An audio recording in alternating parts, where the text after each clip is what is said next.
Você mesmo, já parou para pensar em como surgiu a história da tabela periódica? Não? Então vamos lá. Muitos estudiosos já tentavam organizar esses elementos em um só lugar, para poder facilitar a organização. Por isso, muitos modelos já foram apresentados. Na Grécia Antiga, o filósofo Empédocles já tinha falado da existência de 4 elementos: água, terra, fogo e ar. E logo depois Aristóteles os organizou, classificando-os em úmido, seco, quente e frio. Antoine Lavoisier identificou alguns dos principais elementos químicos. Em 1789, organizou uma lista de 33 elementos, divididos em conjuntos de substâncias simples, metálicas, não metálicas e terrosos, mas não conseguiu estabelecer uma propriedade que os diferenciasse. Johann W. Rayner foi um dos primeiros a observar a ordem para organizar os elementos químicos. Como já haviam sido estabelecidas massas para os elementos, ele os separou em tríade, com propriedades semelhantes, e observou que a massa do elemento central era a média das massas dos outros 2 elementos. Alexandre B. de Champ-Courtois organizou 16 elementos químicos por ordem crescente de massa atômica. Para isso, ele utilizou um modelo conhecido como parafuso telúrico, que ocorre a distribuição de informações na base, de forma cilíndrica, alinhando verticalmente os elementos com propriedades semelhantes. John Newlands criou a lei das oitavas para os elementos químicos, que os organizava de ordem crescente em relação à sua massa atômica. A lei dizia que, a cada 8 elementos químicos, as propriedades químicas se repetiam, criando assim uma relação periódica. Otto Meyer se baseou nas propriedades físicas dos elementos e fez uma nova distribuição segundo as massas atômicas.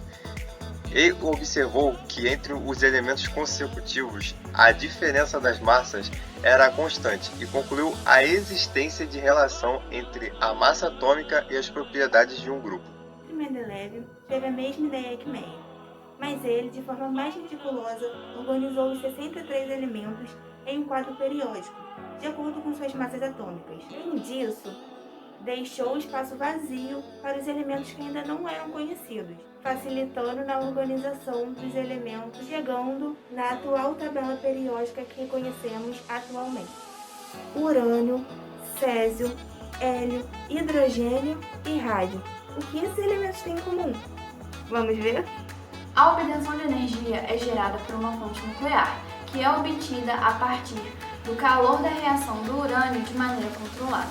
A queima de combustível produz calor, que ferve a água de uma caldeira, transformando-a em vapor. O vapor movimenta uma turbina, que dá partida a um gerador elétrico que produz a eletricidade. Os 2 núcleos mais leves se combinam de formar o mais pesado, uma grande quantidade de energia é liberada. Esse processo é chamado de fusão nuclear, e um exemplo de onde ocorreria seria no Sol. Os núcleos de 2 átomos de hidrogênio se unem para formar um núcleo pesado de hélio, com a liberação de uma grande quantidade de energia. Este processo libera uma energia muito maior do que a liberada na fissão nuclear. Já o processo totalmente oposto seria a fissão nuclear. O núcleo mais pesado se divide em 2 núcleos mais claros. Esse processo é usado em usinas nucleares, onde o núcleo pesado de urânio é dividido em núcleos mais leves, liberando uma grande quantidade de E energia. a energia que é lançada pode ser usada para fins bélicos, como a bomba de Hiroshima e Nagasaki. Os elementos químicos que podem ser utilizados são o urânio, o polônio, o rádio e o césio. Os resíduos radioativos, ou o lixo atômico, são formados por resíduos com elementos químicos radioativos que não têm um propósito prático. São frequentemente um subproduto do processo nuclear que pode gerar-se no processamento de combustível nuclear para os reatores ou armas nucleares e em aplicações médicas e diagnósticas radiogeológicas na medicina nuclear. Existem diversos resíduos radioativos que são perigosos para a maioria das formas de vida e ao ambiente, que são: Temos os resíduos desclassificados, que não oferecem nenhuma radioatividade prejudicial às pessoas ou ao meio ambiente. Temos também os resíduos de baixa atividade, que apresentam níveis de radioatividade beta e gama em níveis menores.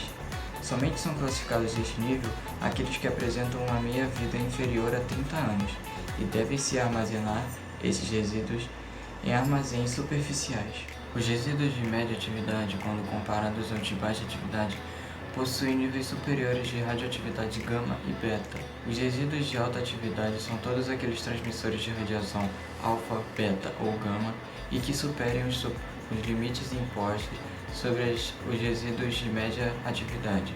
E no próximo episódio... A filosofia moderna teve início com o renascentismo, o que explica o fato de que diversos filósofos e cientistas de grande importância surgiram nessa época.